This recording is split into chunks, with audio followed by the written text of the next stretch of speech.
The UEE would like to remind you that being good at Original Systems game Star Marine in no way qualifies you to take on an actual UEE Marine, as Frederick Deadeye Gestalt found out last week at a bar brawl with Major Huey Lewis of the 502nd Regiment of the 4th Marine Division. Not to worry though, he's currently expected to recover from his multiple fractures before next season's Star Marine League starts up. No word yet if his trigger finger is back up to snuff.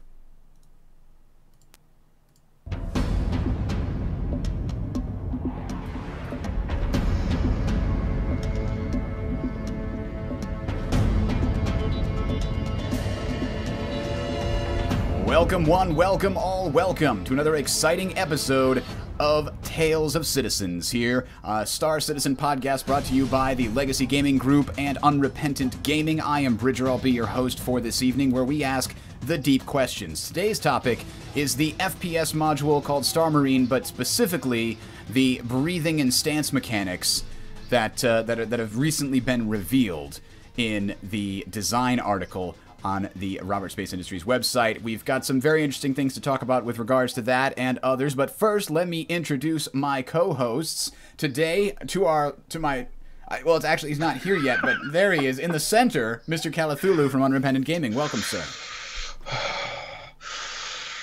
2 seconds in, then 1 second pause, then 2 seconds out, then 1 second pause. That's what you gotta get used to. Whoa, hold on. Whoa. All right. Whoops. All right, let's see if Gray can get this breathing thing right. Gray? You didn't put up the picture of the cat. I'm helpless here. Oh. That's my only hope here. I've got nothing on the breathing stats. All right, so you want this to be your main... All the time. For those of you playing the audio-only version of Star Citizen Tales of Citizens, there's just a cat breathing heavily in GIF format. Good gods, Reddit has infested our podcast. Yeah, that's more like 4chan, honestly. I'm sure that is. All right, It does appear that we're having some freeze issues right now on YouTube. All right, stick with us, guys. I know that we're having a few issues with the upload bandwidth on my side.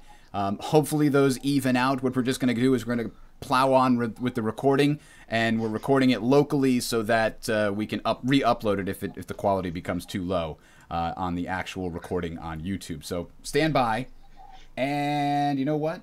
There we go. I forgot to record the audio, but we'll go with what we got.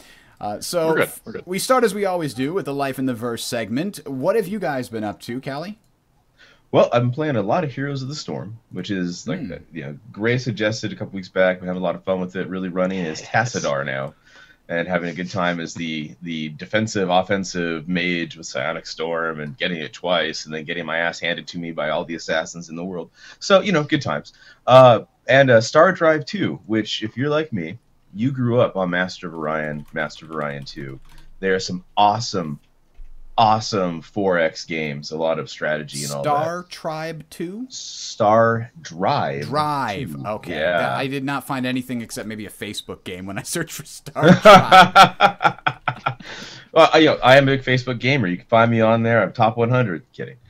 So if you like Master of Orion, which in my opinion is probably one of the best, not just 4X games, but one of the best computer games of all time, you absolutely would like Star Drive 2. It's a ton of fun. No multiplayer yet. Plus, it's got animals in armor. Well, that's the Kolrathi, which again is a throwback to Master of Orion. Or then there's, there you go, the Kolrathi, throwback to Master of Orion's Bullrathi. There's a ton of references in here. There's a Zat Brannigan, Empire leader you can hire who he does 100% extra damage to all other alien races, and even your own ships, I guess, if you want to take it that far.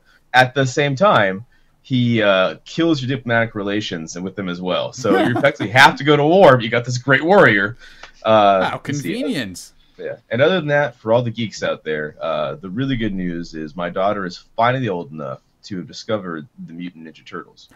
Yes. Yeah. There you go. So I get to relive the Krang, Dog Pound, Fish Face, Shredder, a giant rat as my sensei, and I'm sure it's not an LSD trip that I'm on here. Yeah, and last but not least, maybe a little. No, well, that's weekends. Last but not least is Fuel, Phul. You will not find this as a game. This is a new workout routine I'm trying out. It's a bunch of hypertrophy on the second days, and I am sore as hell right now because of that. That's why you're eating the giant owl pellet. That makes sense. The mix between cat droppings and a dog turd is actually a Quest double chocolate bar. If you hate yourself but want something very sweet, there you go. Okay, let me try this. Are you tired of feeling sick and sad and loafing around? Try the Power Hypertrophy Upper Lower Workout. It made me as buff as I am. There you go. I was like trying to go for Power Thirst. Power Thirst. So, it was a good effort. So if you're just starting out with lifting and you're on, say, starting strength, something like that, when you hit your linear gains progression cap, switch over something like PHUL. Well, I can't. I went running twice in the last week. I'll have you know. That's awesome. 2 miles each, and not running the whole time. I had to walk for some of them, but I did 2 miles in 28 minutes, which is my starting point. That's where I'm starting. Nice. That's good. And Zombie Run is a great help with that. It really gives me good motivation. I'm like, it's raining outside, damn it. Like, no, really, damn it. Not like, oh, shucks, I can't go running today. But, like, I want to build my base up and find out what happens next. They've got a good little story in there. All right. So that's life in the verse in California. All right, what's going on up in Seattle there, Gray?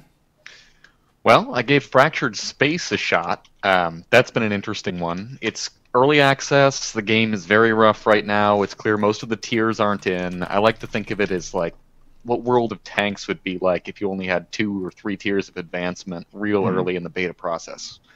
I'm cautiously optimistic. It's got roughly the same kind of play as Star Conflict, to be honest. I didn't find a whole lot unique about that. It seemed like it should have been slower than Star Conflict, though.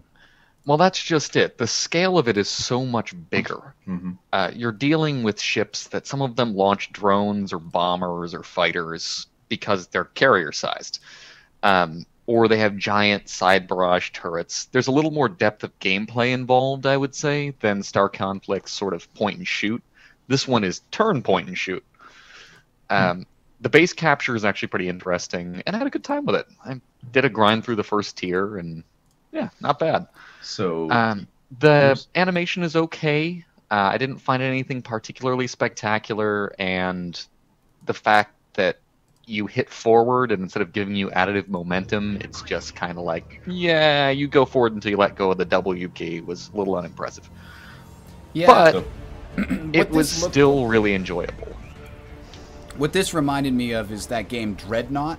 Are you familiar with that? It's not out yet. Yes, but I was looking at Dreadnought a little bit. Dreadnought looks like a much more polished version of what this is going to be. Like, they might both be about the same game state, because Dreadnought's not out. I think it's coming in beta at some point in the near future, but I believe it's also going to be free-to-play. Right now, Fractured Space recently changed to a free-to-play model, probably because of the other free-to-play games. Because of everything else in the freaking Steam library. Yeah. I have to say, it looks like their business model could be a little bit predatory when push comes to shove. Which one? There was Fractured nothing. Space? Fractured Space. There was nothing for sale in the store during this whole weekend, and I don't think they've actually put anything up yet while they're in early access.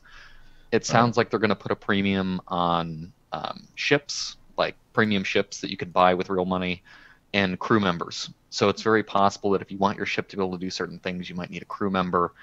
That might be premium. I honestly don't know how they're going to handle it. And I'm hoping by the time that becomes an issue, Star Citizen will have more content for me to play anyways. It won't matter. So, but for now, it was a good way to blow a little bit of time. So you're saying that their business model is identical to Wargaming's business model? Are you sure you were not playing World of Starships? You know, I might have thought that, except for one specific thing. The zoom looks different. Okay, but World of Warships, Wargaming's latest beta, which also I've heard really good things about World of Warships. A ton of fun. Yes.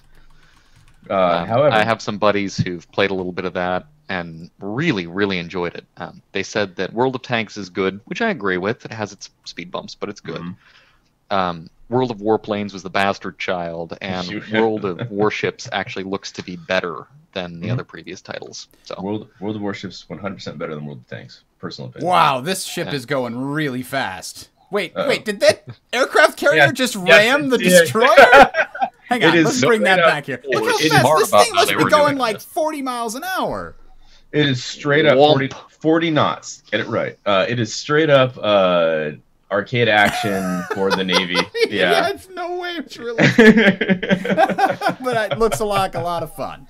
I don't know. The torpedo element's pretty neat too. Yes, because it actually does bring skilled gameplay into the idea of like if you turn your ship, you can see the torpedo coming with a little wake, and you can make sure you don't get hit. Yep. Or you can get hit by 5, and it's hilarious. You know, or you get 2 good carrier captains who pincer you in with 4 different fleets of torpedo bombers, and then you have no escape. But it's a lot of team play. They really fix the issue with World of Tanks and artillery and all that stuff. Anyway, damn it, I'm gonna have to try that out. It's in. Well, you can buy your way into closed beta right now. Oh, is it? Okay. Yeah. I don't know about buying my way in. I don't want to encourage the buying your way into beta. Any more than I have to. I mean, some games are just like, well, I've got to. You know? If you do, I played World of Tanks and all their closed beta stuff and all that, but I don't really want to pay my way in. It just, particularly since wargaming is so good at squeezing money out of people, it just feels like totally unnecessary. I'm not touching it. I got enough to do. Yeah. Yeah, well, if I had my way, like if you made me like god of the gaming industry, where I could just change anything I wanted about the gaming industry in particular, it would be all games are just made in complete secrecy until a month before they're going to release, and then they just come out. That's it. They come out in released form, and if they come out shitty, people abandon them, and you don't get another chance. You don't get to release an alpha version and then release a real release. That's 2 chances. You only get 1 chance. Yeah. That's not cool.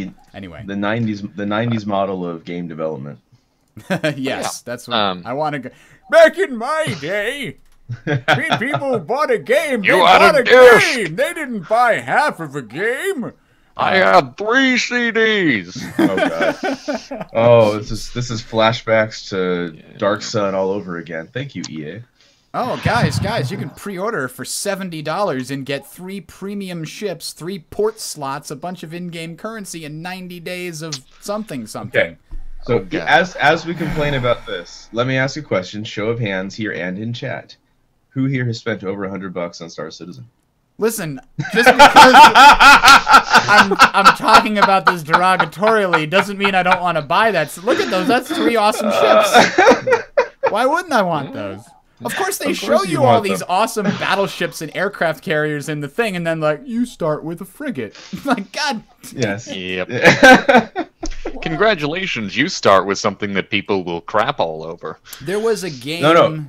USS Sims, awesome ship. There was a game about the naval combat, but it was like a top-down view where you're moving your ship around with, like, the WASD and aiming with the mouse to fire. I don't remember what the name of it was, though, but that was kind of fun.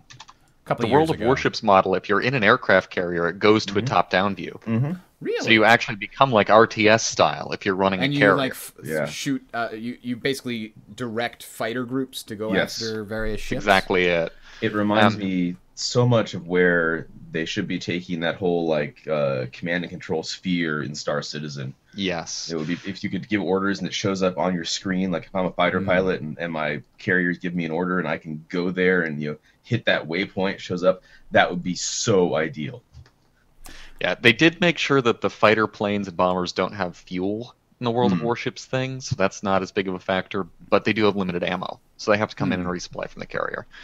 So it gives you the ability to say, my torpedo bombers fire once, fire twice, whatever it is, and we're done. Let's leave. So recently actually just today, I went to a place down in New Haven, Connecticut called Escape. It's called Escape New Haven specifically, which is actually an apt name because if you ever find yourself in New Haven, your first thought is, I need to escape. I was about to say. For those of you in Connecticut, you'll know what I'm talking about. But this is a really interesting thing that's been popping up recently where they basically lock you in a room with a series of puzzles that you have to solve within 60 seconds and get out. That's the challenge. And if you can do it without opening any of the clues, any of like the hints, then you get to go on the leaderboard, Wall of Fame, or what have you. So we did one called Escape the Workshop, which was a 4-player one. So me and 3 friends went down there and played through that today, and it was a lot of fun. There was various types of puzzles, including puzzles that had to do with light, because there was like colored light on the walls, and if you and while we were searching around in the room and opening and closing things, we didn't realize it, but one of those things we were opening and closing actually changed the color of the light. We thought it was on a timer, and we kept sitting there waiting for it, and we're like, wait a minute. It hasn't changed color in a long time, guys, because there's a set of numbers on the top, and when illuminated, it's clear that in the green light you can see 2 of the numbers stand out on this one, and the blue light 2 of the numbers stand out on this one, and you can't see any change on the other one. So you got to figure out how to make the red light show up, and then there's keys hidden underneath drawers somewhere, and there's like a combination lock that we actually kind of brute forced by accident. We had like a spinny combination lock. We had 2 of the numbers. We didn't get the third because we never got the red light to come on. And my wife just like did the first 2 numbers and then went click and opened it. She's like, oh, I got it. Figured it out.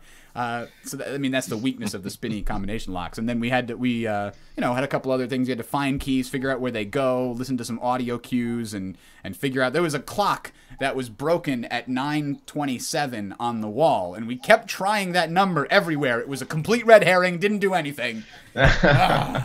But in every room, it said 927. Although, I admit, when you said you brute forced that lock, the first thing came to mind was you grabbed a sledgehammer and then just went it down. No, that's against the rules. No! I was using brute force in the programmer method. Understood. But yeah, it was a lot of fun. It was like $26 per person for a fun hour. It's a little expensive, a little on the expensive side, but it was still fun. So I would recommend it if you've got some disposable income and you live somewhere near New Haven. Nice. So, also, the other 2 things that happened recently, and I promise we're going to get to Star Citizen stuff soon. There's a lot of stuff that happened recently. Specifically, we had some really amazing trailers recently. I'm talking about the Star Wars The Force Awakens teaser trailer number 2, because, holy crap, yes. You thought you couldn't top the first teaser trailer, and then it's like, oh, yeah, you can. To be there fair. was no, like, quad saber this time, or what was it? No. Well, no, it was there. It was there. Tri-saber. That wasn't. It was. I remember that one in there. The guard saber. Yeah, Guard it was in there as that somebody asked Ashlyn. No, we didn't actually. We were within 5 minutes of escaping, and we had solved the final. Well, the last thing that we had missed that we spent a lot of time trying to figure out is it's all either both my wife's fault and my friend's fault, not my fault. I was working on a different problem during all this, but my wife pulled out. We got into a second room, and the key to leave was inside of this glass case, and there were 3 locks holding that glass case closed, and we got 2 of the locks, and we had to get the last lock, and we pulled out all these drawers on the desk except for one that was locked shut, and we looked like poured over all different sides of the drawers and put them against the wall, put it up in this one, tried to look, make sure there weren't any keys like hidden underneath them. And my wife pulled out the very first drawer, which had no handle, which was unusual, and that should have been the clue. And she looked all around it except on the back where the key was. So we never found that key. But then the clue to find the key was in a clock radio, which was on the desk set to a static channel on FM. It was just like when we came in, and so we knew that might have something. So my friend was like, I said, we should go through that and see if there's anything unusual on the FM spectrum. They might be transmitting from somewhere nearby. And he went through the whole thing and said nothing there. And then later we found out there was definitely something there, and it told us to look at the back of the drawer, which would have gotten us to the end. But yeah, so we were within about 5 minutes of solving it when the time ran out. But anyway, I love it. Nothing there. There's definitely something there. Now, I have a question. When time ran out, Saw came in and he hacked something off. What happened there? Well, more or less thematically, it was more like the end to Portal 1 because neurotoxin was supposedly pouring in because we were in a mad scientist lab. Is the theme of our particular escape. Okay, so anyway, back to Star Wars, because Star Wars. I have one thing to say about the Force Awakens teaser trailer, and that is Han Solo does not have my permission to age, okay? He does not. He needs to get my signed permission, because that was not cool. I mean, it was cool. It was cool. Let's be real. Well, no, it was cool. I will say that trailer, it brought me the same nostalgic feeling for the Star Wars universe that the last set of trailers for Star Wars with Jar Jar Binks did not. In exactly the same way that they did not. That sounds like a almost but entirely almost but entirely unlike T. Yes, that's exactly right.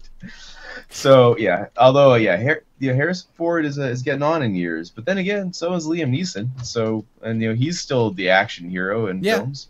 But so I mean, maybe the whole story takes place like about 30 years after the original trilogy, so it all lines up. True. It does, and maybe we can see Han Solo with a whip and a revolver going into some kind of temple, maybe involved with Doom, and getting back some kind of stone. That would be an awesome Star Wars, right? I've seen so long as it's not a crystal skull. No, but that had aliens. That was those aliens were actually they were the race of Admiral Akbar. Did you not notice the same head shape? Makes perfect sense. All right. But as excited as I am by the Force Awakens trailer, I was disappointed by the Batman versus Superman Dawn of Justice teaser because I don't know. I just don't know. Here. It doesn't. I need to try and get that terrible voice. Do you bleed? I can't. I don't have a. That's worse than Christian Bale's. That was the point, actually. So yes, I guess I did get it right. No, I mean, yeah, the one in the trailer was worse than Christian Bale's, and that's hard. After all the people made fun of it, it's rough. But now that's Batman's signature thing. I mean, Daredevil can't see but can see. Batman can't speak English but can still speak English. It's amazing. So here's my question: why can't they just get Kevin Conroy to do it? Can't they just get Kevin Conroy to do the voice? Like, just Ben Affleck doesn't even have to just dubs over. He's just like lip syncing the voice of Batman. That would be. What they need to do is they need to give Batman a new look, the full enclosed mask, like an altitude mask, and then it's going to be straight out of Star Wars, where you couldn't see Vader's lips move, so therefore you could overdo the lines and lip sync it. Yeah, for those of you unaware, I believe we can pull up a Kevin Conroy voice sample. Here we go. This works. And here this comes is actually the within the takedown context order of the from new YouTube. Games. Yeah, right? Okay. I killed your girlfriend, poisoned Gotham in hell. It's not even This is Kevin Conroy. But so what? Well, that's Joker. We all know Yes. you'll save me. Every decision you've ever made ends with death and misery. No, that's far too good. People die. I stop you. You'll just Yeah. break Oh, out. that's a great ending too to that game. I'm not going to spoil it, but that is a great end. But that's a great Batman You voice. pull up the ending to the game. I did not realize I pulled That's up the the ending first to the thing game. you do. Once again, Tales of spoiler alert. Feedback at Tales of Citizen. Kara Bridger. Speaking for those of you that don't know, that Joker voice was actually Luke Skywalker. That right there. That's great. Yeah, Mark Hamill. Mark Hamill. Also from the Wing Commander series back in the day. True indeed. Yeah. All right, so let's get this. Wonderful Let's get to Star Citizen, guys. Oh, I did have one thing I wanted fine. to say on the Star Citizen great. front before we get going. Alex Thalion, I apologize if I'm butchering your name, from Reddit, No, perfect. made yes. an incredible blueprint background of the Hornet. Really neat looking. It wasn't quite the right size for my monitor, so I had to play around with it a little bit. But I've turned this into a template, and I have like 8 of these things that rotate on my monitors whenever I want to have various backgrounds every couple hours.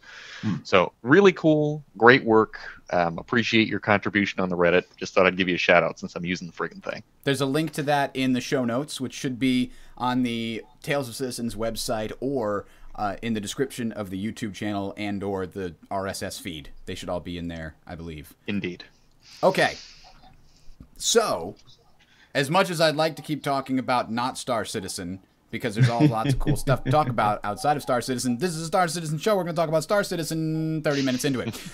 So, let's jump right into our discussion of the Star Citizen, the recent design article called Stances and Breathing. It's been a long time since we've had a design article about anything major here. This is one of the first that we've had in a long time, ever since, I mean, was like the pipe system was the last one. Like they had Death of the Spaceman and the pipe system and the physics and everything. Yeah. And then there was a long dry spell. Oh no, Economy came out. That was probably the most recent one.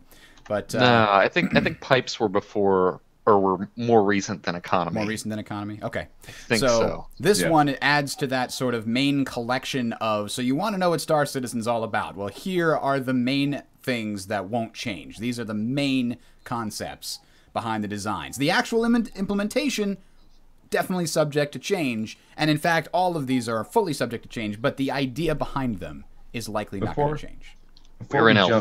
Before we jump in here, let me just say, that article, 1,000% better and more to the point and gets the message across than the Eve article we went over last time. Written by a dev versus written by a designer, and I mean, literally night and day difference. It was very impressive. And yes, to answer Veiled Malice's question, from this article, I get the opinion we will have some kind of reverse scuba suit for fish, so that they can show up and breathe with you in the first-person shooter. Calling it here now, reverse scuba suit in the store tomorrow. So, what you're saying is the helmet of an android is going to be a clear plastic bowl with a fish in it, so that your fish pet can follow you around. Exactly. Confirmed. Right. Yeah. That April Fool's joke they put in there, that was just a precursor. It wasn't a joke. That was just before they got the art assets in. There you go. See, the main difference between humanity in real life and humanity in this world is that we're aquatic. Yes. We never knew. We've evolved to adapt to ocean planets, and that's what this is about. It's about the portion of the Star Citizen society that adapted to ocean planets, so all of our ships are actually going to be underwater. It's just going to look like space. This also That's exists. why there's a max top velocity. This also exists purely to piss people off whenever they get angry about the G-forces system, because then they'll say, no, there's water in your lungs, or no, there isn't enough water in your lungs, and this will be a third meter that you have to track. Yes, it's just like much like in what was the movie that took place underwater where they had The Little Mermaid. No. So what we're saying is this is going to be Waterworld Citizens. Yes, and obviously our podcast is now Tales of Waterworld. Anyway, so we're not going to go over each individual section of this article, because what we do here is we ask the deep question. So you guys have read this article. It talks about the 3 different stances, including the lowered stance, ready stance, and ADS stance for aim down sights. And it also talks about breathing and how breathing is going to be a mechanic you need to manipulate in order to play well. So let's start with the stances. Oh, I'm sorry, that was a Lamaze. That was a Lamaze class right there. Thank you for that little reminder of what's coming in June. I would like my character to get pregnant and have a baby before I'm allowed to have a new character. In my Lamaze classes, will breathing be a mechanic? Like, yeah. Can we get the mic synced up to the game to listen to my breathing to make sure I'm doing it right and in time? If you have asthma, your character dies in game. Just as a thought. And if you die in game, chat, if you die in game, Pilot's life, you die in real life. All right. Okay. This is welcome to our April Fool's episode where nothing makes any sense. So, as far as the stances go, I can kind of start there. I like how they do lowered stance, ready stance, and then the other one was with the ADS, like the serious the ADS aim. stance. Aiming down sights. Is that so different from an existing FPS like, I don't know, Team Fortress 2, or when I'm running definitely different from Team Fortress 2, but I was thinking Battlefield Call of 4 Duty, or so, because you've got a sprint stance where you can't shoot but you move fast. You've got a regular stance where you've got your crosshair and you have less accurate, but you're okay. And then ADS basically zooms you in and gives you a much more accurate firing platform. It's a similar 3-step process, but is there implementation? You picked the worst start. I did, except for the 0G combat. I'm gonna go with that's gonna feel like TF2. Only TF2 with the gravity off was made. You could say any source game with gravity set to 0 is just like that. Well, Day of Defeat with Gravity 0 would be weird, but okay. I think to ask how different the stance system itself is, individually, I don't think it's that different. I think the idea of having an aim stance and having a ready stance and having a lowered stance, just with better modeled recoil, isn't really a huge difference from other well-made shooter titles. I think what makes it different is what we're going to get to about how stamina and breathing factor into those stances. Mm-hmm. Now, it says that I think in a different section, it says that you'll get no reticle to show where you're shooting in the lowered stance. Yes. That's interesting. So this means that we are sure to see, within weeks of the Star Marine thing coming out, 420 no-scope videos. Yes. Dozens of them. Because people will have highlights of them just shooting somebody while wildly flailing around, and lo and behold, we'll have. Oh yeah, and those videos are going to be cited as reasons to change and fix the game, even though those are cherry-picked scenes that happen once in 20 games. I'm trying to remember. You're lucky. I'm trying to remember the flight sim, like a it was a Call of Duty flight sim. A guy in a jet, he's flying along, puts it into a roll, ejects, takes a sniper rifle, shoots the opposing helicopter's pilot, and lands back in the jet and flies no off. Scopes the helicopter pilots like, and lands back in the jet. Yeah. What did I just watch? What in the actual? I believe is the correct. Now it does say that the ready stance has no precise reticle, but will indicate where the weapon is aiming based on your helmet and attached items. Probably I'm not some exactly kind of circle sure or something. what that means. It means your helmet has a HUD. Yeah. Right, but does that mean it's just a general circle in the middle of your helmet, or is it like the original Operation Flashpoint, where the cursor actually moves within a small box or circle in the center of the screen?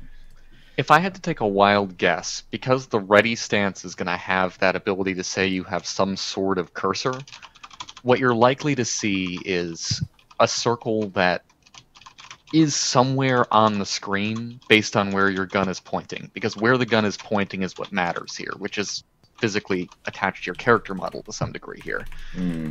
That could mean that you see your little dot pointing at like the ground 7 feet away.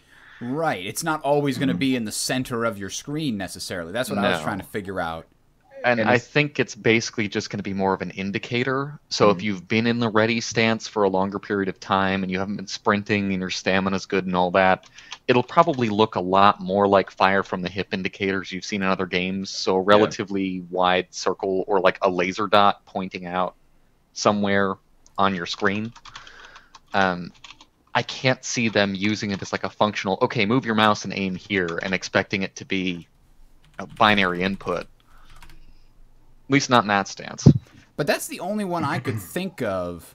Let me see if I can find some gameplay from the old Operation Flashpoint, because that's the only game I can think of that has that sort of the reticle that moves within the inside corner of your, like, there's like a circle in the center of the screen, and as you move the mouse, it doesn't always move your view completely. It moves the reticle within this small circle, and when it reaches the edge of that circle, then it moves your head. And if you're thinking, this guy isn't turning, so it's not terribly useful for us here to show you.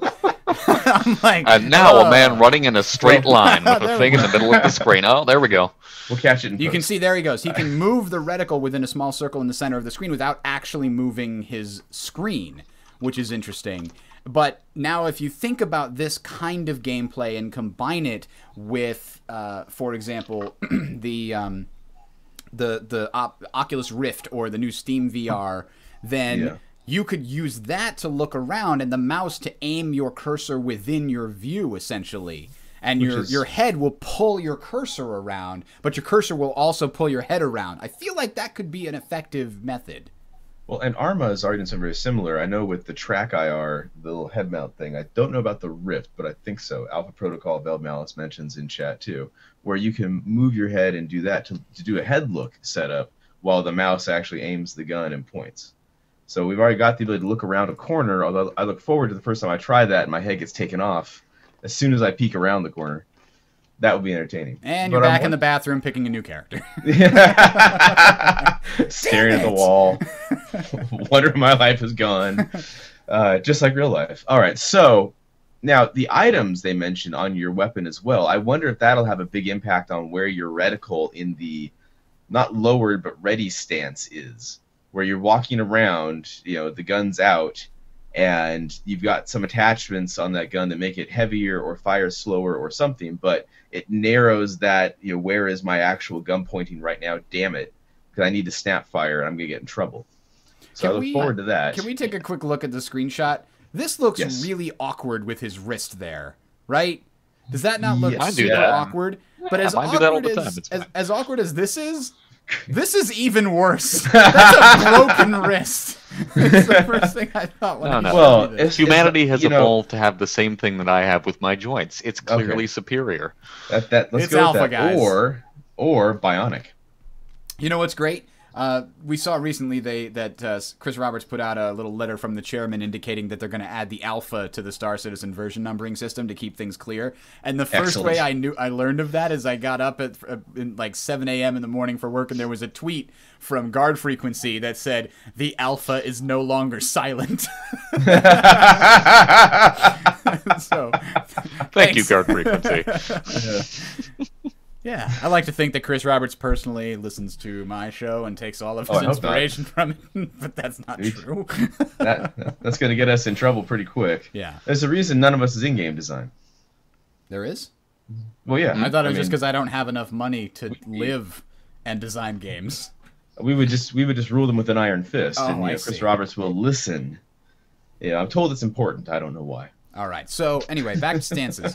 So I think it will actually create a different. This combined with the breathing will definitely create a different feel to the game. But they do seem like they want to emphasize the fact that there's a longer delay between going from lowered to aim down sight stance than it is going from ready to aim down sight. And that seems to me like, because in most of games like Battlefield and Call of Duty that have the aim down sights mode, it seems to me that you go to those modes fairly instantaneously. I mean, it takes probably 200 milliseconds or less to go from I'm sprinting around a corner to, oop, there's a bad guy, zoom in right there. Yeah. I can't remember for the life of me what the game title was. There was one that I used to play where the person who was using a sniper rifle, there was a long animation to pull the gun up. And your character visibly shifted their arms or shoulders, in your first-person view, and then pulled it up in front of you. And I recall when they said it would take longer, I expected that's what they'd mean. Mm-hmm. Any weapon would have that process of, pulling the arms around properly and adjusting the gun and getting it up in front of you, because you can snap, but then you have to adjust so you're actually facing forward. It's unlikely that you're going to snap perfectly into that position instantly, even if you have some great muscle memory. And so one thing that might play into it a lot more than with other games where you pick the highest caliber, fast velocity shell you can find on personal weapons will be the weight of your weapon and the animation it uses to get readied and how fast it takes. The mass of these things and the mass of the attachments you could throw on could dramatically lower the time you actually have or raise the time you have before you get a shot on target. I think that the closest analog that I've played recently might be Insurgency. If you guys have played that, here's a quick example. It does seem to take a little while for the scope to properly zoom in, and you can see through it. And what's really interesting is you can kind of see. So here we go. It does take a second little bit or of so. It's just a little delay before the scope really comes into focus. And that to me does make a huge difference. It's something that I definitely noticed the first time I played this game as being different from what I was used to. Instead of it just kind of being up there and being ready, it did take a little time. And I think, obviously for small light weapons, it's less of a problem. Yeah. Now this could be a great use for that crossbow.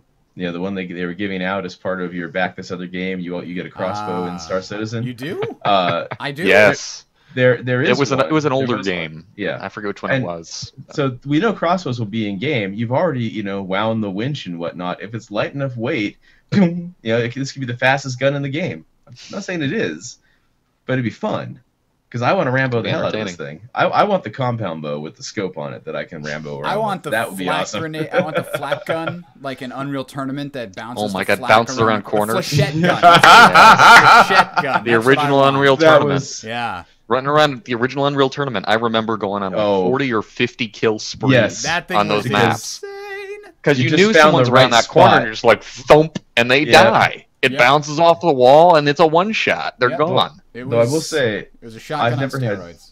I've never had a better rocket launcher in an FPS than the Unreal Tournament, where you had two different modes of fire, either spanned out or it was nice tight cluster. Yeah, that was great. Yeah. And you could hold down the button to get Yes, multiple and rockets in chamber. dink, Oh, dink. man. Yes, Man, see? we are having a real hard time talking about Star Citizen tonight. Not true. We're talking about Star Citizen for a good time now.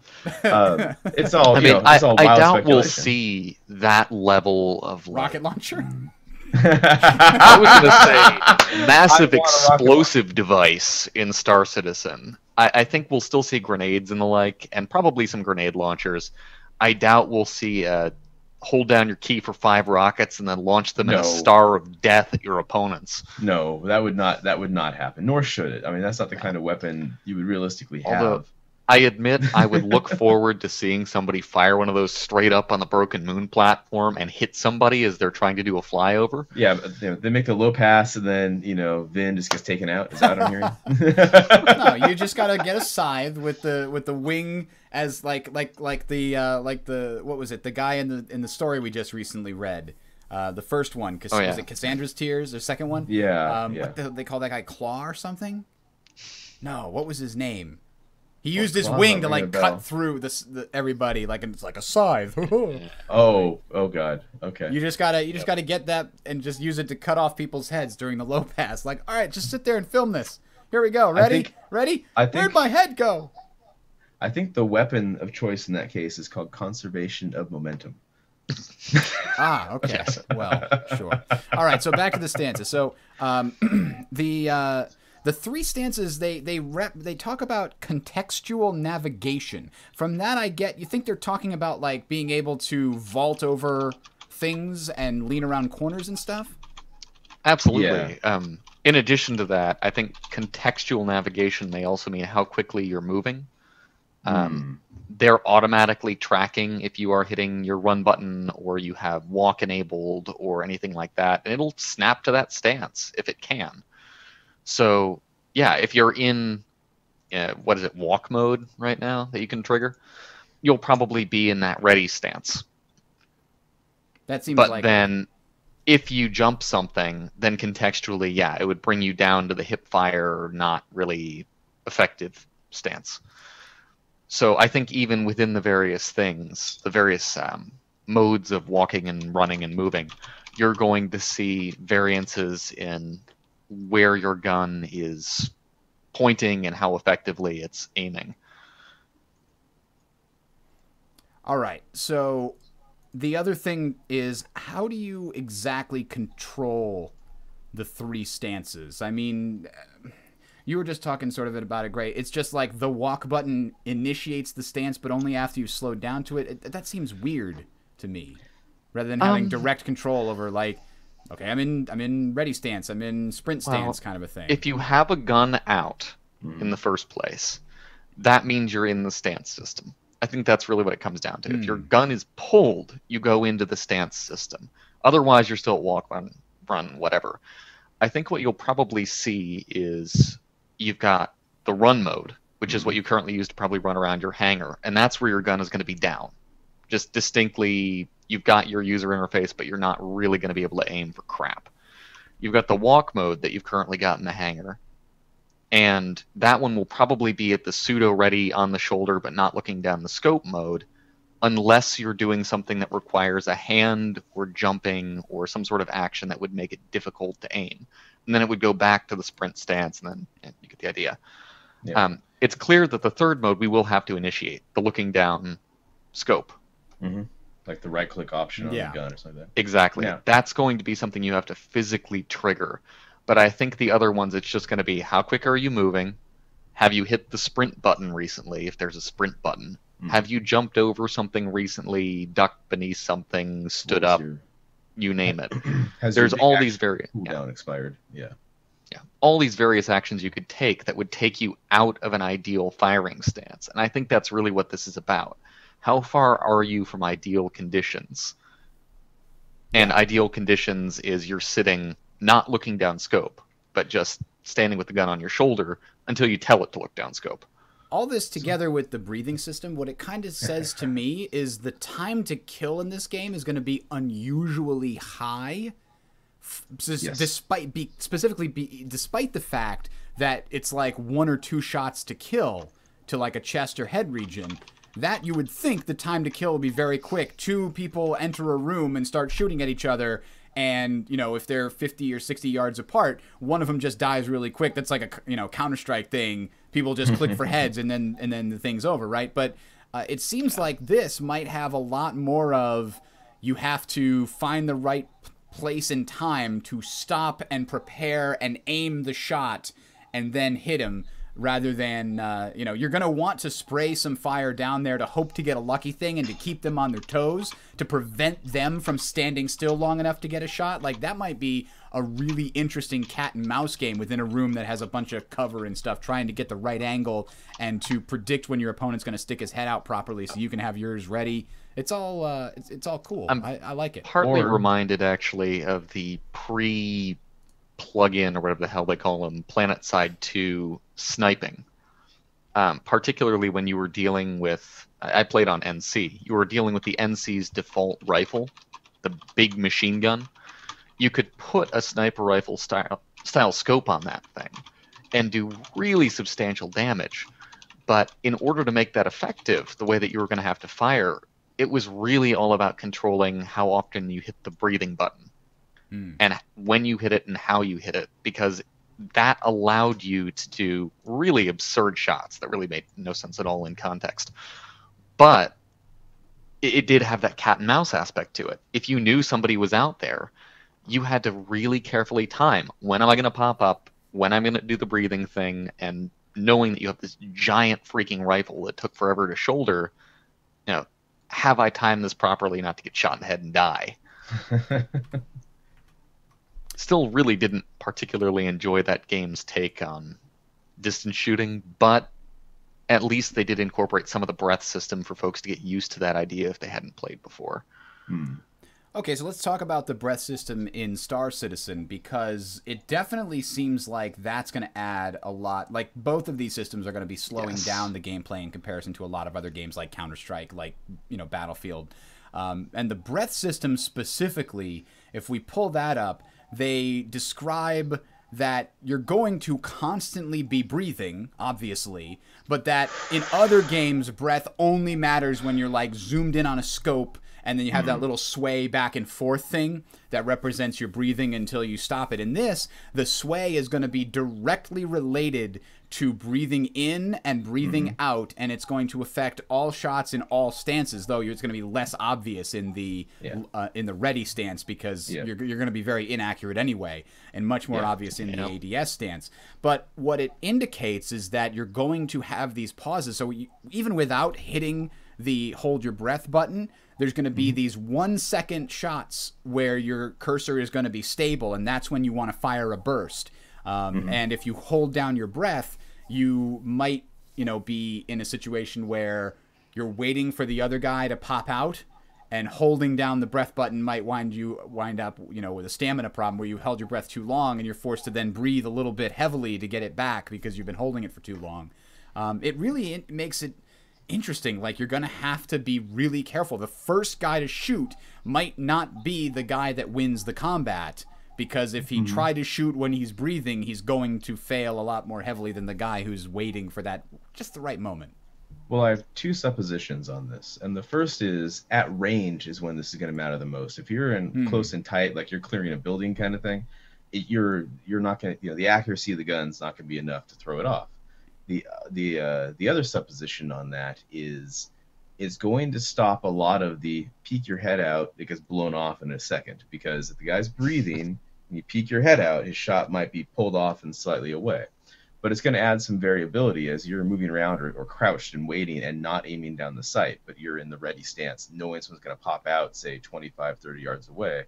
And you start shooting, if you were in the middle of the breath, or right there where you're about to pause, it might pull it so your rounds miss, the guy can duck back and he'll live. So it's going to stop a lot of that corner sniping that you see in a lot of the other games where they're just waiting for you to peek your head out, get the hitbox right in the right spot, and then take off the corner of it and kill you dead. So that's my supposition. Now, my wild speculation. If you have a Track IR, yes, Callie's wild speculation, trademark, copyright, etc. If you have Track IR, or you have a Steam's new VR system, or you've got the Oculus Rift, with any luck, they will sync up your breathing right there with the breathing in game. Whoa! So you can hold your breath in real life, and in the game you hold your breath. But then people would get like your cardio holes in their chest that allow them to breathe without actually moving. They'll have special block the microphone so you can't hear them. They'll just have like a little inflatable thing in their chest that they hit a button on their mouse and it breathes for you. Everybody is inside an iron lung while playing. All you need is. No, it doesn't have to do anything to your lungs. You just have to have a balloon that inflates inside of your shirt. I mean, yeah, you're going to get mocked for it, but you're already playing Star Citizen for 8 hours a day at this point. In your sim pit. In your sim pit. Yes, in my sim pit. The sim pit You have to get out of the sim pit and get into that, what was the thing that people were playing TF2 in with, like, the treadmill? Yes. Oh, man. There was that, like, the all-directional treadmill. Omnidirectional treadmill. Yeah. That's it. That's the sim pit of FPS. Nope, that's an advertisement. Now you can feel like the heavy. Now you can feel like the heavy without looking like the heavy. Yes. So what I'm saying is, you guys at Team Legacy, we at Underpinned, we'll start doing cardio days. Get your VO2 max up. Get the heart rate going. Get your breathing nice and steady so that you too can snipe with the pros. Yes, the virtual Omni gaming treadmill. What's the other thing is not a treadmill. Like you get super slick feet that like just slide down. Yes, the Teflon coated thing at the bottom with really sensors. Difficult. Well, it's got a little bowl at the bottom that's totally level apparently. I would imagine that my foot would not like the incline. It would constantly be forced. Like I think that I was walking onto a flat surface, but it's actually this curved surface. I just feel like that would be really I'm gonna go with approved by 10 out of 10 orthopedic surgeons. Yeah. I'm gonna go with I want to try it, but we need something like the old Virtual Geographic leagues, those old arcades that FASA ran back in the 90s. Where you could sit down in it and there was a cockpit and you piloted your mech and you had banks and banks of controls all around you in the screen. Back before you could actually just get on the internet and play a multiplayer game, and you spent $10 doing this thing. So we need an arcade like that with all these treadmills just in a line. You walk in, you give them $10, you get 20 minutes playing, the Battlefield or Call of Duty equivalent, and then you can yell at each other. Make it a real social experiment. So, Callie. Now that we've got everything put it together, right, with the reticle and the breathing and the stances, okay. Let's say, walk me through what you think a Star Marine match will play out as in like the realistic mode, not the Ender's Game mode, but the realistic mode. How would that? Day in the life. You spawn in, or you board in, or what have you, and you're getting ready to move out with your mates. Describe these mechanics as you're playing through. All right. So a day in the life of the average Star Marine. Is that what I'm hearing here? All right. So you spawn in, or you've blown a hatch. Whoops, my bad. That's okay. You spawn in, or you've blown a hatch, and you show up there. So, I mean, first thing you're going to do is you want to check your corners. So in real life room clearing tactics, the first guy out is going to run forward and look, kind of one corner of the room. The guy right on his hip looks at the corner right behind the door. So let's go with that. So you want to work in twos, or the guy hiding nearby is just going to shoot you dead. We're back to that. But as far as like walking goes, all right, so you're hitting your W or whatever your key is, or Gray drops something and really throws the whole thing off. Yep. So you hit W, and then when you think you're approaching a spot where an enemy might be, you hold down Shift, and that takes you from your lowered and walking to your ready stance. And then you've got your finger on the mouse there. You're ready to shoot. So you're looking down. You're moving through. At the same time, people behind you are doing the same thing. So you might stop right there. Someone down range with a sniper rifle is also ready to go and telling you, hey, you're a little close to where my shot's going to go right now, so scoot to the side or I'm going to shoot you in the goddamn leg. Something like that. So you're going to be having this, basically for the scenario we've talked about with, close quarters, Star Marine, the realistic mode. I mean, this is going to be close. You're boarding a ship. I mean, I've got a Constellation. They're not that big.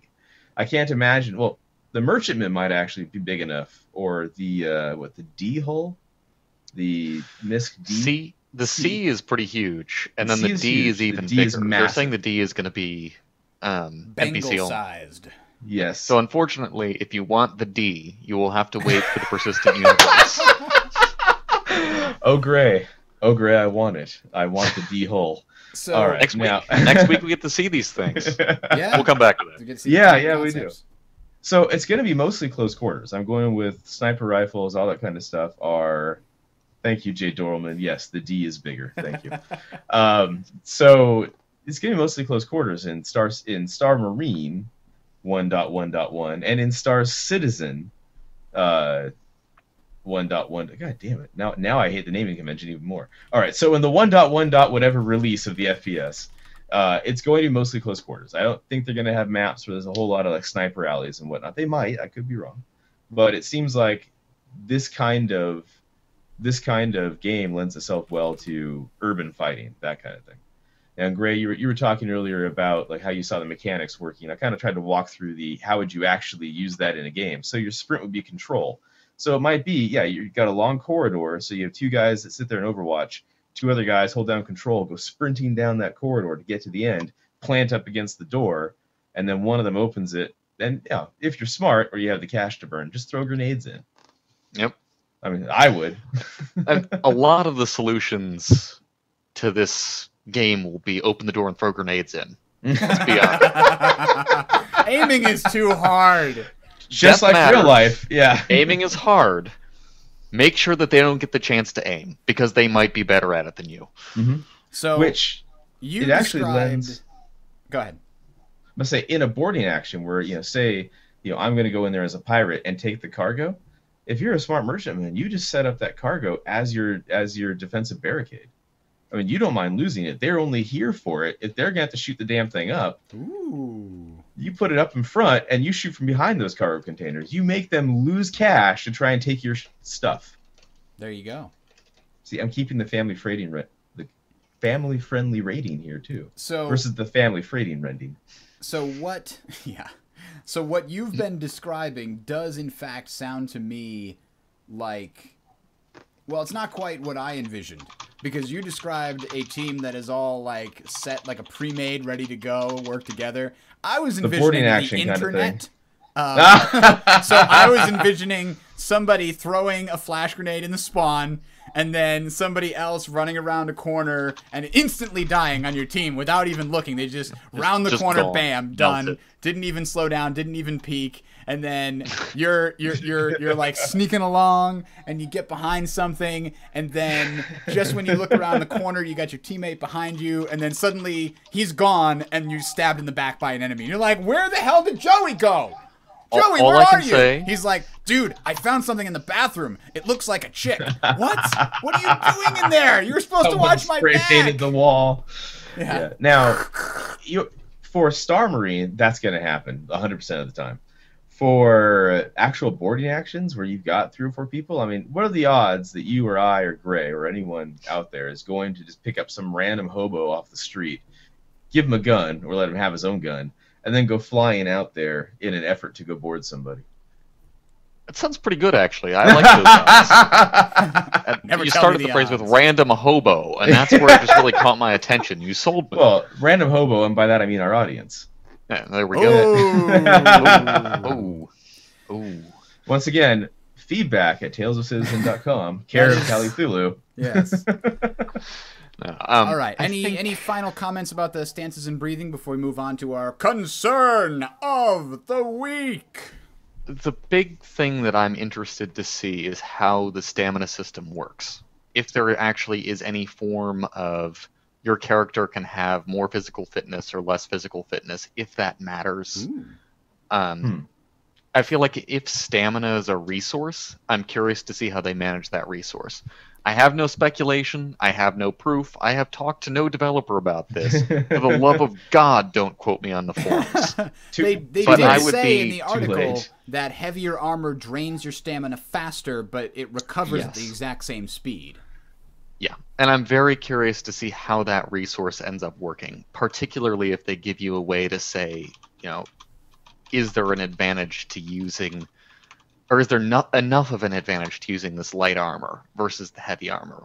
How much is that going to come into effect? Well, if there you've clearly just has to be a described that balancing aiming game. is fairly difficult at longer range, if you're moving pretty fast with this light, even if it's like a light power armor, you might be able to jump a little bit higher and run a little bit faster than a normal human if you're in the lowered stance in this light power armor.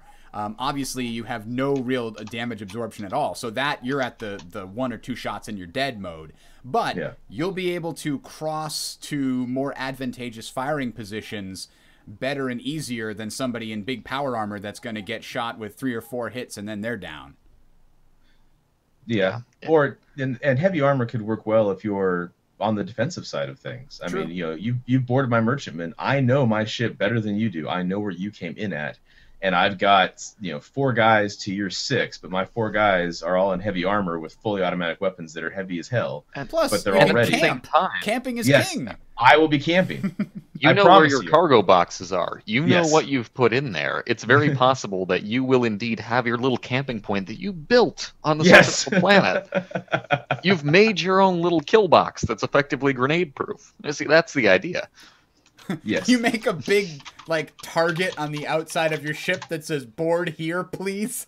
Well, there's only a few places they're going to want to go, right? I guess so. Yeah. Yeah. I mean, Now- they're Don't supposed board to in the not- airlock. That's where they want us to board. Well, they've said you're not going to be able to cut it anywhere on the hull. That was Oh. already confirmed, that you are going to have to choose There's certain specific boarding points points. that are Yeah. kind of... The doors are the Preset. airlocks. Yeah. But on these freighters, I mean, that's a lot of places you can cut your way in. It's true. Yeah. Now, I was just going with what I hope they would do. Oh, I hope that when someone throws a grenade, I have the option of picking that bad boy up and throwing it back. Oh, I yeah. need that. You know, I need that in my life. the last I know game it's that totally did that unrealistic. was Day of Defeat. I haven't Yes, seen that and I happen loved that. in a long, long time. That was one of the best things about that game. One of my favorite moments from that game was sitting up there in some sniper tower, and the grenade lands, and I grab it and throw it back down the stairs, and then I kept sniping. It was perfect. And then you hear, "Arr!" and then you see, oh, killed. Yes, victory. Quartz Image has figured out how stamina should work for an EA game. It will only be rechargeable via credit card. You've used up your It's, allotment of stamina for the day. Your breath Yep, will yep. come every half second until you pay up. Or get a friend to give you an energy container. Yeah. straight out of Spaceballs there with the canned air. Exactly. Canned air container. Oh Now, my also, god. COD Best does let heavy you- armor suit ever. Mega The Lord Made. Helmet Yes. Special. The Lord Yes. Helmet Special. I mean, see, we need that kind of tongue-in-cheek humor in this. I mean, World of Warcraft pulled that off extremely well with ETC. I don't know. And I don't want that. I think I liked it in World No. of Warcraft. I don't think I'd like it in here. some of the things. Oh, I'm saying like the option to go and get the special Darth helmet somewhere. It doesn't have to be great. It could be really shitty, but it'd be fun. All right. I'm not saying so, it has to be everywhere. We're going to move on to the concern of the week unless you guys had any final comments. All right. Breathe. Concern. And don't be one of those like mouth breathers. That's just like, hey Arnold, and you go. All right. Just for reference, the post show is going to be the three of us heavy breathing for about 2 minutes. Because we're going to be talking about Daredevil and going, oh man, isn't it awesome when? Yeah, that was great. Never seen Daredevil? Oh, you haven't seen Daredevil yet? Not once. Oh, it's good. We'll tell you all about it. But anyway, back to Yeah, we Tyson. will. All the spoilers. All the spoilers. Well, at least later on. Not right away. Okay, anyway. So, today's concern is by Death's Talon, the Praetorian. He said, Eve-style meta/scams. And specifically, and this is the right way to do a concern, by the way, because he defines Yes. very specifically the thing he's talking about, and he doesn't leave it open to interpretation. So thumbs up there, buddy. So let me highlight it. Bravo to this guy. Not that other form goers didn't try to make it open for interpretation. Right. Welcome to the forums. Right. If you get to answer, please read what I wrote up there, that means you wrote it well the first time instead of having to respond to people. Anyway, so here's his concern. His concern is that if you allow the complete and total openness when it comes to people scamming and stealing things from within organizations and then quitting that organization and taking all the cash with them, for example, his concern is that will create a really paranoid and toxic community. And so specifically, here's his example. The specific rules of this system. Just a quick Go interjection. ahead. The idea that you could possibly have a paranoid or toxic group of people on the Star Citizen forums is so utterly foreign, you know. No. Yeah. Well, think of it more paranoid and more toxic, Gray. Think of it that way. So God.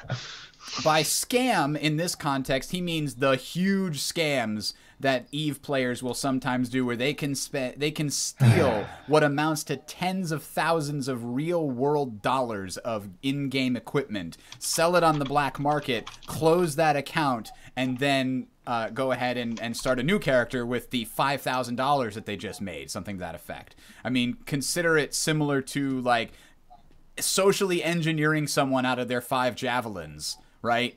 And then just like selling them and making a bunch of money. So his example here, within this, you social engineer your way into a guild, you lie and pretend to be a loyal guild member and make your way up to the top. It might even take a couple of months. It doesn't matter. You're making 10, 15 grand on this. You're going to put in the time, right? So especially if the social engineering part, you get, it's fun. It's adrenaline rush. Like, oh, they're never going to figure this out. Haha, whatever, because you're evil. And, and there's no penalty for failing, let's be clear. Right. The failure is you're kicked out of the guild. Like, oh, they found me out. Guess I'll try it somewhere else. So the specific rules here is that A, there's been no cheating. You didn't hack or exploit anything within the game that was unintentional. B, the game mechanics physically supported this behavior. So somebody gave you access to the hangar with all the javelins in it, and somebody gave you access to invite a bunch of your friends to the guild as recruits, and you have the access to give the recruits the javelins. Bam! You invite a bunch of your friends, give them all javelins, and sail away into the sunset, right? So that's rule number 2. Rule number 3, you don't use any abusive language or rudeness or anything like that, because those do tend to be against the terms of service, using things like that. And this isn't like a tiny scam where you like trick somebody out of their Aurora or Hornet. This is talking about the big ones in EVE that are like literal tens of thousands of dollars worth of things being stolen. And the last one that he added is that specifically for this example, the thief is gone. He's in the wind. After doing this, he sells it on the gray market, makes a chunk of real-world cash, and then just buys a new account with that cash. So these things have happened in EVE, and his point is, if there's two different kind of, his example is that there's two different ways that this has been approached in the past. CCP is the only one, the creators of EVE, is the only one who's basically said, yep, he did everything okay, nothing we can do about it. You should have been more careful who you trust. And the other games like World of Warcraft and pretty much every other MMO, if somebody tries to pull something like this and steals all the money out of the guild bank and all the stuff out of the guild bank and puts it on a bunch of mule characters and disappears and sells it on eBay, well, Blizzard will usually go in and just reverse all that and ban the guy, because that is apparently directly against their terms of service. So it's unintended behavior for that storage system. Right. You carefully have to define what, as a game developer, is the intended behavior of your system for storage. And when you start dealing with WoW, it's very clear their intention was this is a mutual benefit system. They weren't creating a place for you to dump all of your stuff and just do with it what you will. The idea behind the guild bank was a mutual benefit system for the guild. And the moment you break from that, you've broken their terms of service, and they can do whatever they want because you've done an unintentional thing with a game asset. Right. So if Star Citizen sticks to that idea and they say, well, it has to be a mutual benefit engine, it has to be this idea that if it's a guild hangar or an org hangar or an org bank or an org investment fund or whatever you want to call it, you have to be playing it by the intentions of the game. Now, is the intention of the game being able to pirate those things? It's a valid question. It's definitely a valid question, and it's up to CIG's interpretation. Now, these are two sort of extremes when it comes to how you deal with this situation, where, like, the WoW system, Blizzard's like, nope, not allowed at all, period. And CPCP's like, yep, anything goes as long as I didn't hack. Like, so... Now, is there a middle ground? There is, I think, to some degree. And that middle ground actually does partly come from the WoW solution. When you look at this user, what they seem to be really interested in is the big heists. They think that the big heist should be the intended behavior. Somebody comes in with 100 friends and totally defrauds this organization that they've risen through the ranks on and stole 150, 200 ships, made them all disappear. Is that really what CIG intends?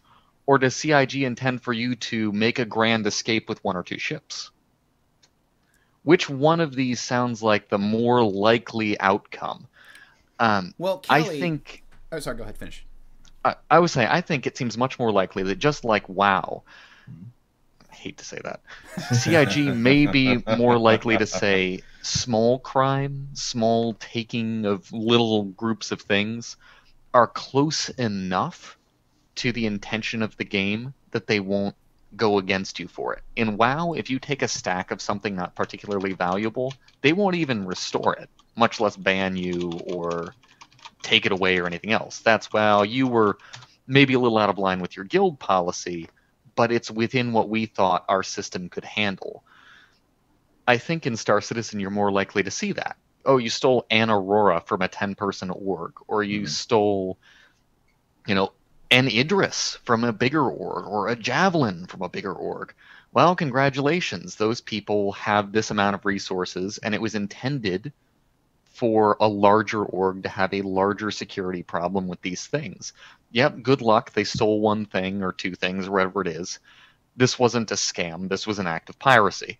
When you start talking about full-on scams, stealing everything in the hangar, I think that's where they're going to probably draw the line. But that's my wild speculation. So, Kelly, what about the people who claim that the thing that makes EVE great and the thing that they hope will make Star Citizen great is the emergent behavior from the system, and this is an example of a huge piece of emergent behavior? Well, and it is in the same way that in EVE, no one, I don't think that CCP ever intended for large heists to become a thing, but they did have a very laissez-faire attitude about what goes on in their game between players, and it came from the entirety of an player-driven economy. Only players really make NPCs make some things, but players gather most of the resources. Players do most of the work. Players create that economy and drive the prices, and et cetera, et cetera, et cetera. In Star Citizen, we have the exact opposite approach. You have 10 times the NPCs and 10 times the economy driving behavior from NPCs than you do from the players. Again, back to that 10-to-1 ratio quoted many years ago that could be wrong, et cetera, et cetera, et cetera. But I would say that SIG has made very clear that their intention is not to have EVE Online 2.0. And most of the people who pledged for this game, most of us who follow it, don't want EVE Online 2.0. We could get that through CCP. We can go play EVE right now if we really want to. And I have some friends, and I myself have played EVE, and I loved that game. I hated this behavior, but I loved that game.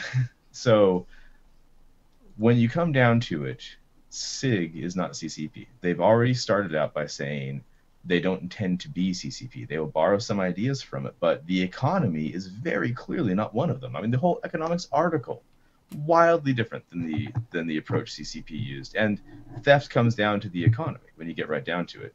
When you take resources and that kind of thing, you are moving things around in an economy. Now, in the case of the concern thread, the things taken in the economy are sold for real-world money, which, for reference, does violate the rules. So right there is where they reverse it. There's a terms of service problem right there already. So he already, yes, thank you, Jay Dorman. I'm a communist because I'm reasonable. I think he might have been reporting had. Oh, okay. That too. But let's go. I think it's supposed to be, for the record, it's I like J.D. mine. Lorman. No, I know. Do you not understand why I mispronounced that for fun? All right, now, but back to the point. Listen, if we keep mispronouncing people's names, they'll abandon the chat room, and then we'll be alone. Damn I don't want to it. just All talk right. to you, Callie. I hate you guys. Okay. I want to talk to these guys. No, I'm just giving you a hard time. But yeah, so Sig's not going to create this kind of behavior. You've already got the terms of service thing. They already have a system in place that fixes it. The whole rental process they had for ships. If an org owns a ship, they could do the same rent it to a user model, and they wouldn't have any problem whatsoever. They wouldn't have any problem whatsoever with fixing it that way. In the same way that I can rent a ship to Gray. Like, he says, hey, I want to make a big cargo run. Can I borrow your merchantman? Sure. There are questions about piracy with that. Yes. When you say, like, I'm going to rent this one ship out, it's possible the person could then run that ship to a place and have the ID scrubbed and steal it, but you'd know exactly who stole the ship. I would, and moreover, I would have the insurance policy on that ship before I rented it. In fact, I could insist that you pay the insurance policy on that ship before you took it. Or you take enough money in to cover the insurance on it for 30 days or whatever it is. So there's already a whole emergent behavior model in place where, okay, I'll rent you my ship, but only if you pay for the insurance on it by giving me the credits. Then I'll pay for the policy I want. Your cargo's on you. If you want a better policy on that cargo, give me more money. So you've got an entire scheme there already that neatly wraps up the problem that has been laid out in the concern thread. Yeah, the thing that concerns me is I can agree that if you allow those kinds of, like, if you allow the things that Eve allows, it can certainly encourage that paranoid, toxic thing where only the inner circle of any given organization is actually trusted, and it takes forever to get in there, and everybody else is just like a member, and they always feel excluded from the inner circle, and like it really would split every single organization into the people who are trusted and the people who are not. And I mean, you're going to have that to some extent in the game regardless, but if there's a possibility of losing, $10,000 of real world money worth of in-game assets that your guild spent months trying to acquire, that to me seems like it would just make it paranoid and ridiculous, like the guy said. However, at the same time, one of the things that I abhor about the Blizzard's solutions in a lot of ways is I don't like those out-of-game terms of service rules, because one of the beautiful things about, say, computer games over, like, board games is that the game code enforces the rules of the game. You can't cheat, but when you have all those terms of service rules, it's like the designers said, well, we couldn't figure out how to solve this within the context of coding, so we're just going to make it a soft rule, and you're going to get banned if you break that rule.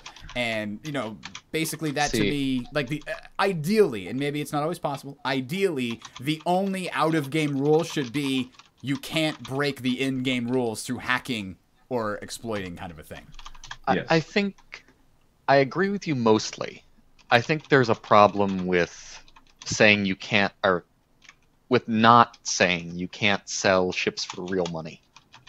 Like saying this is our terms of service, you can't just go out there and sell this for 10 grand and then make that transfer, because that goes beyond gameplay. That goes into a question of, I think when you start talking about, let's say somebody goes into a hangar and steals 200 ships.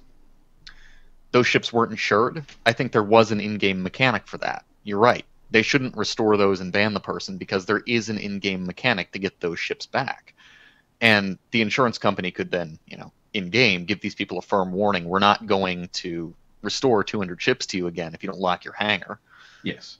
And then whoever stole these 200 ships, because CIG would know who they were, it's as easy as saying, in lore, the advocacy has seen you move all of these ships around, and now they're going to send more people after you. And your business associates. I love that term. So, in part, though, I feel like there are in-game solutions to a lot of this. You could have any of the guild sharing things have some kind of a limit to how much any individual can authorize without, authorization from the rest of the main leadership group.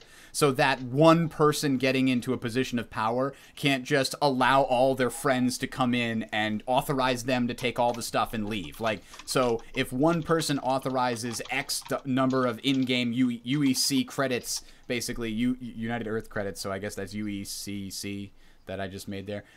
Anyway, Yes. X number of credits worth of stuff, it basically throws up a little flag and says, okay, but you're not authorized you can't authorize anything else unless you get like 2 other members of the main leadership board, like 2 other officers to also sign off on it. And that will only get you up like to double your initial cap. And then you need 2 other people to sign off on it. So it just like, there's just very few situations where you would need to authorize like to clear out the entire hangar. Like, that's just not going to be necessary most of the time, right? Maybe when you're doing a whole guild move, but in that case, all the leadership's in on it anyway, so they can all help to authorize it together. But so that to me seems like that's a partial solution at least. Well, and we have missed one aspect actually from the whole overarching top down. There is the benevolent benefactor looking at the game aspect the CCP doesn't have, the SIG may very well have. Oh, this ship was reported as being scammed away outside of games and outside of our terms of service. We're just going to remove that from your hangar, you who bought it, and return it to the guild hangar.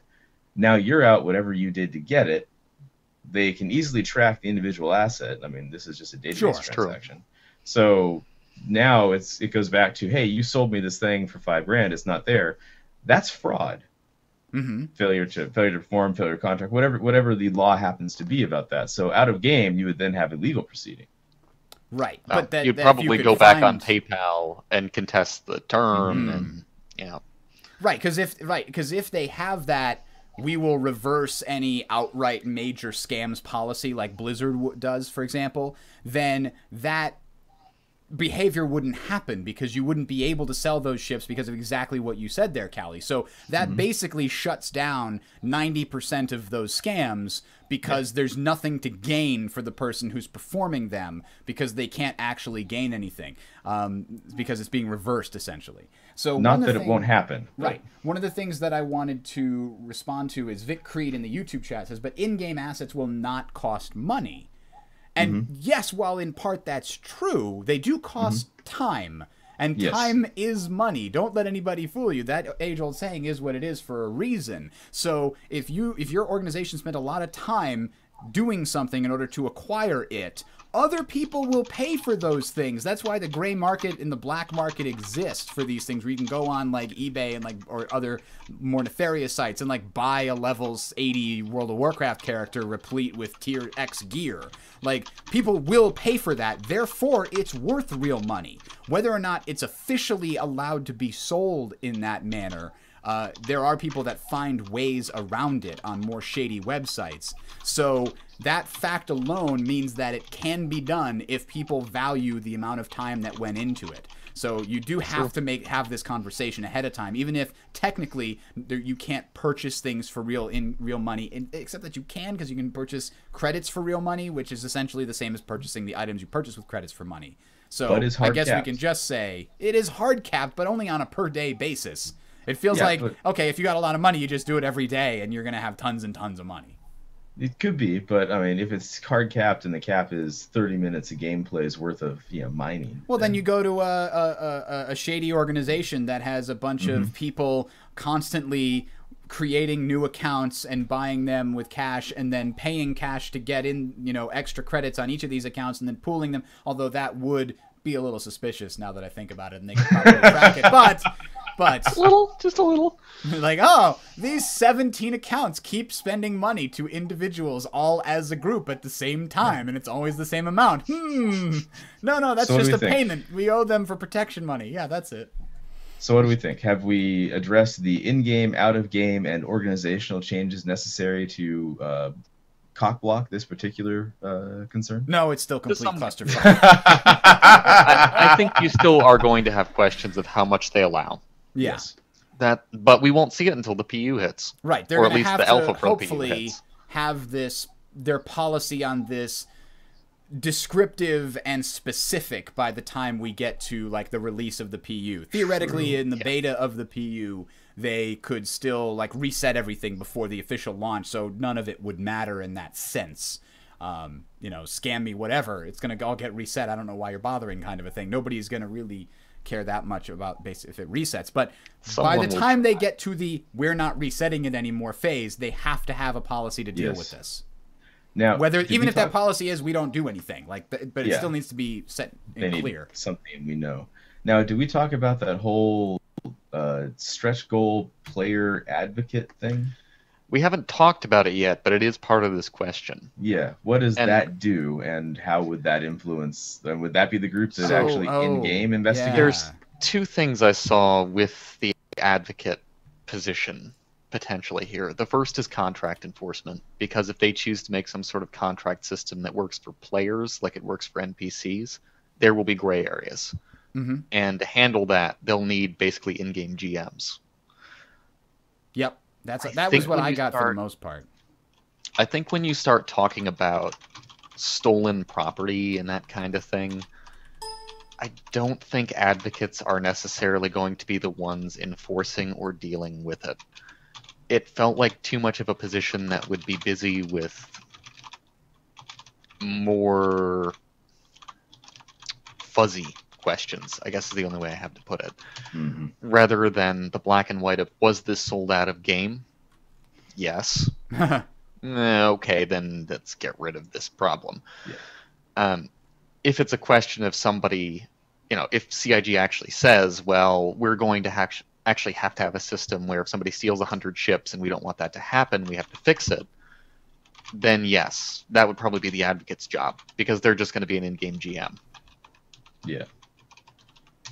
I'm trying to find the specific stretch goal. Was that around the 60 million part? Oh, here it is. 53 million. Well done. The Independent Arbitrators Guild. Have you been wronged by your superiors? Has a member of your organization entrusted with watching the funds been watching them go into their own pocket? Think you don't have any recourse? You're wrong. Fully licensed and bonded to work within the UEE and beyond, the Independent Arbitrators Guild allows citizens and civilians, we don't discriminate, to file complaints against or within private organizations. Petition cases with our IAG representatives to have your voice heard and restitutions made. Is your business less than legitimate? IAG only here to judge the matters you want us to. Confidentiality is guaranteed. That actually sounds like it might address the system. It probably would. Now, I want to point out, let me channel overconfident Callie for a second there. We just had you go completely offline on Twitch. Oh, no. Yes, you did. All right, well, since we're going to record this for posterity later, let me channel the extremely overconfident Callie for a second here and say, have I been wrong by my superiors? No, there are no superiors. I'm right there at the top.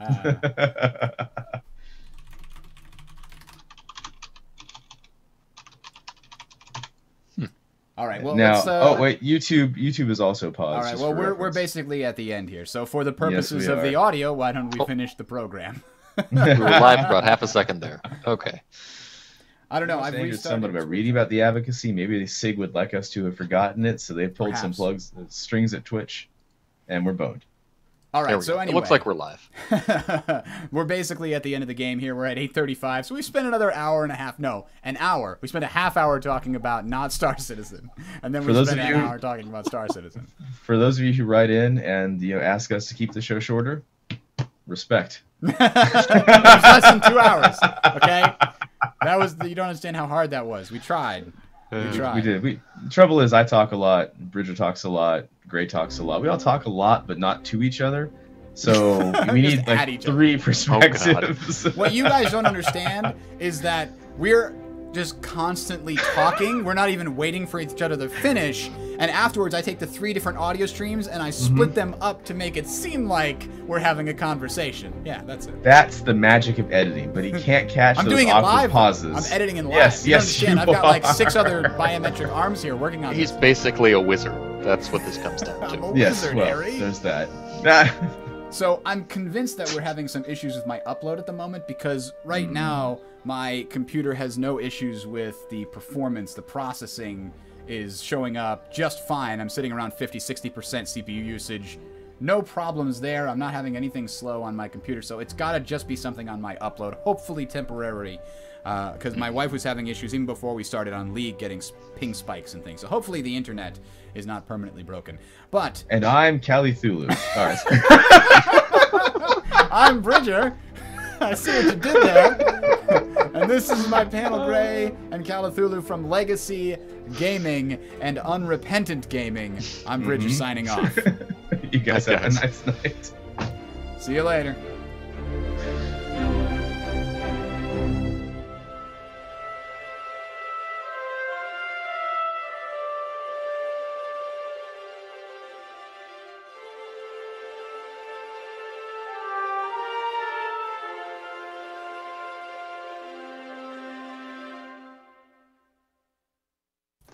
Nailed it!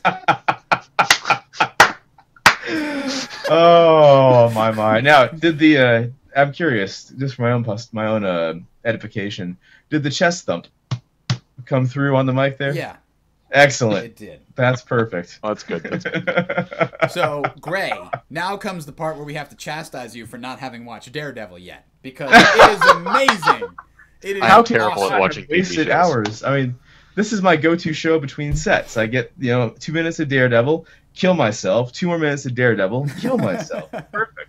Well, the thing is, usually, every other day or so, my wife usually get together and watch something, and we watch Castle, and we've watched Bosch, actually, from Amazon. It's a really good show.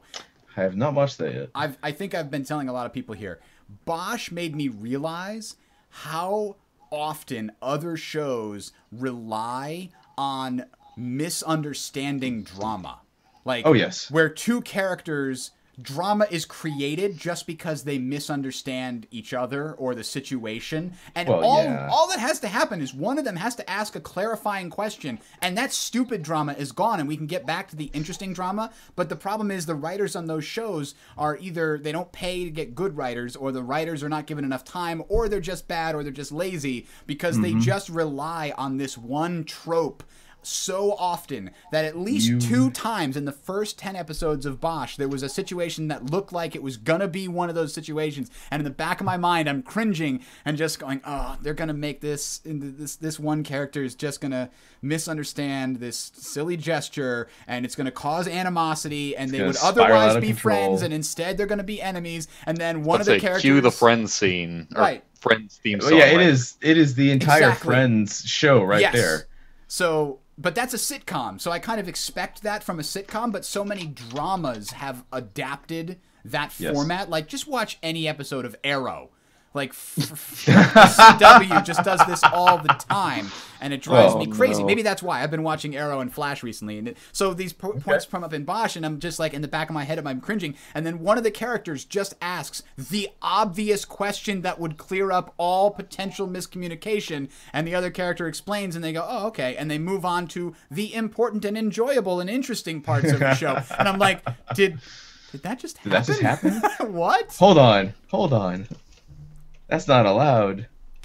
Bosch is based off of a series of books by Michael Connolly, the detective named Hieronymus Bosch, and they captured. That's the other thing. Both Bosch and Daredevil have excellent casting. They got Yes. A, really good actors, and B, really well fit to their roles. Arrow is notorious for really bad character choice casting because the Yes. main character is just wooden, and the lead female character is so poorly written and poorly acted that I just hate her on every level. It's not like a character I like to hate. I just hate her. I don't want her to be in any scene. I'll fast forward any scene she's in because it's so badly written as, "Oh, I'm just Okay. a woman and I can't defend myself." Just, oh, stop it. You're bad writers. Ah. I admit that I have not watched Arrow for the last season or so. I didn't either. Now I want to point out, I think, and I could be wrong, I'm checking IMDb right now, that the lead character on Daredevil is the same guy who was the lead in Stardust. Yes, he was. Really? And yes, and it gets, my wife called that one, and it gets better. Because the lead character, his best friend, the other lawyer, Foggy. Foggy, yes, was the vendor guy from Stardust who has his voice like turned into a chicken squawk. Interesting. So they're they both they from both there. have worked together before and know each other pretty well, and so there's already chemistry there when they cast and it. the chemistry between Foggy and the secretary, Karen Page, is fantastic. It's like they put a romantic comedy into this drama, and it's written so well. Oh my God, it's written well. No, It comes off as completely natural, is what I'm trying to say. They did a great job with that. And I will say, The Flash I'm enjoying much more than Arrow, and I actually want to watch it on a much more regular basis. But it is the CW, and they had an amazing moment of revelation that they then retconned within the same episode, which when they did that on Smallville, I said, no, I'm done, and I rage quit. But The Flash did it in such a way that it was okay with me. It redeemed itself in like the last 2 minutes because I got halfway through the episode and then they retconned everything. And then I'm like, no, not again! I was buying into it. I wanted to believe. And then you've ruined everything. But then by the end, what they did, see, the problem is, they did so much stuff. I was actually like texting my friend going, holy crap, I can't believe they did this. This is the amount of story arc that would be revealed and resolved within an entire season of CW shows. Instead, they did it in one episode. And then they retconned it, and I'm like, oh, that's why they did it in one episode. As awesome as it was, it's not going to stick. Screw you guys, I give you the finger. But, then in the last 2 minutes, they have a huge piece of story arc advanced because one of the main characters figures out that one of the people he knows might be a villain.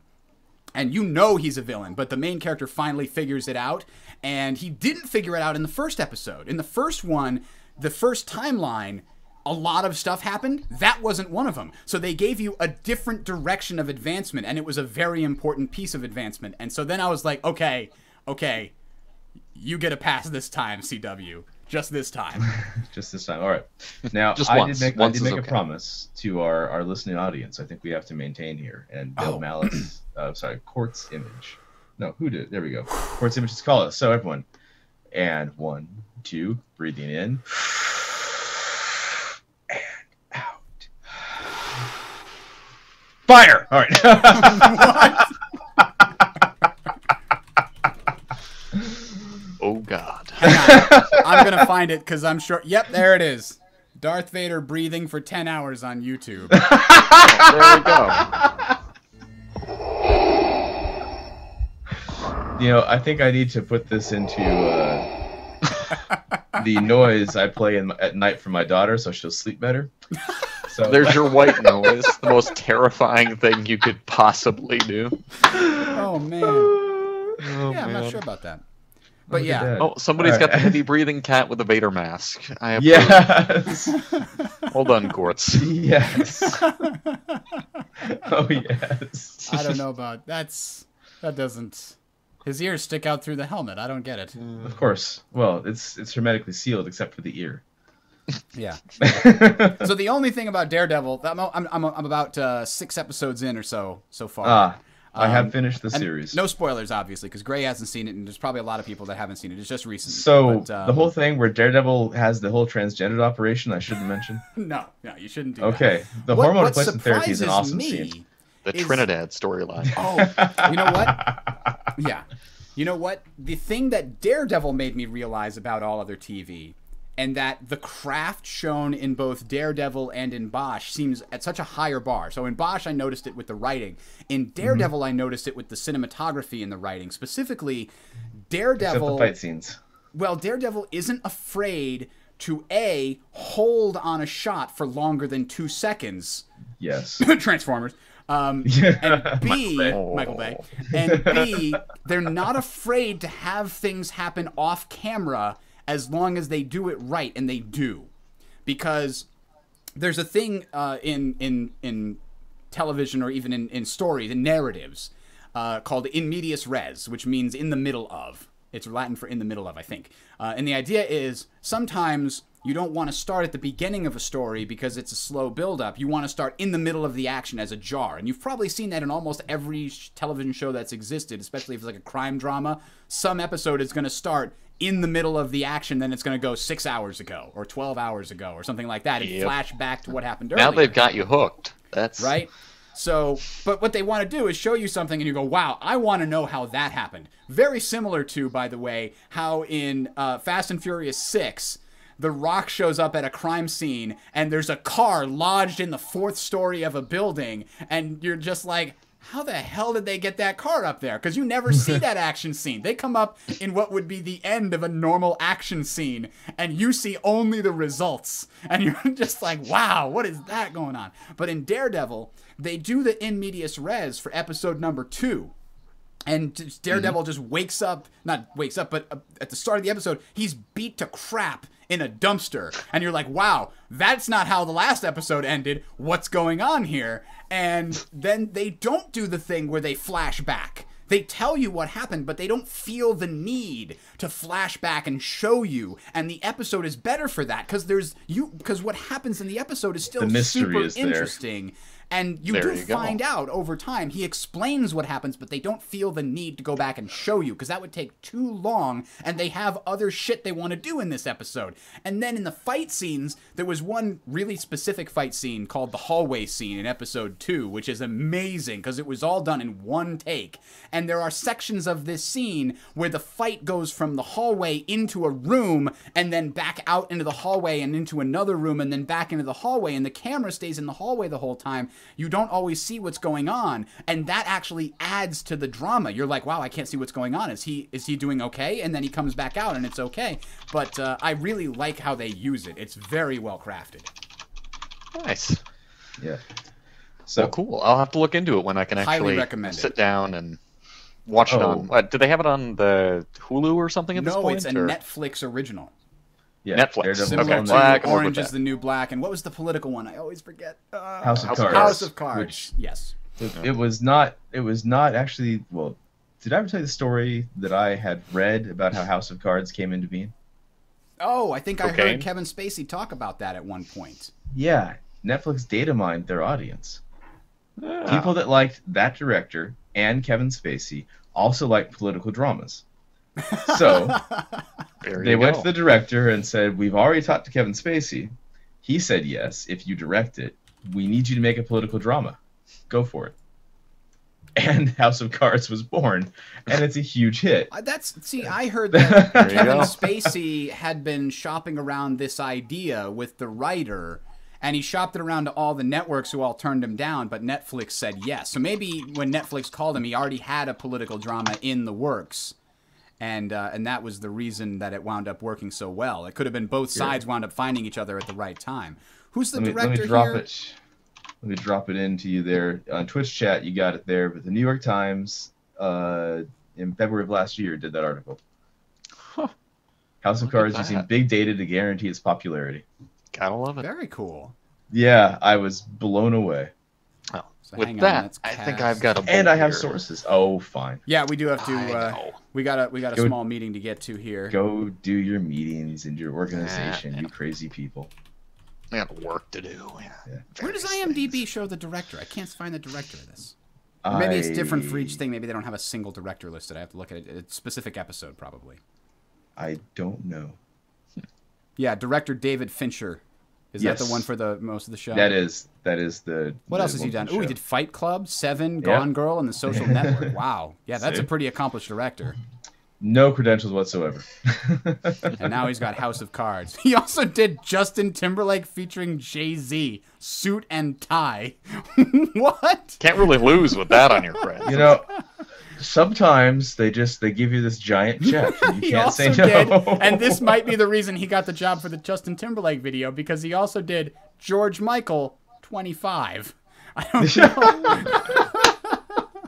Maybe he's just a big fan of Jay-Z and Timberlake. And before that, he did, ladies and gentlemen, The Best of George Michael, a video documentary. I'm telling you, it's got to be his personal fandom. I guess it is. And he also did Madonna, The Immaculate Collection, The Best of Sting, Fields of Gold, 1984 to 1994, and Aerosmith, The Big Ones You Can Look At. Wow, that is an Wow. interesting. He also did The Game with Michael Douglas. I remember that movie. It's a hell. Yes. It's a hell of a movie. I don't know if It it was was, good, yeah. but it was a hell of It a was- movie. There was a lot of it, and yeah. All right, let's All right, go let's do your sign off meeting, for guys. reals here. Have a good night, everybody. Good seeing you. Thanks, guys. See you later.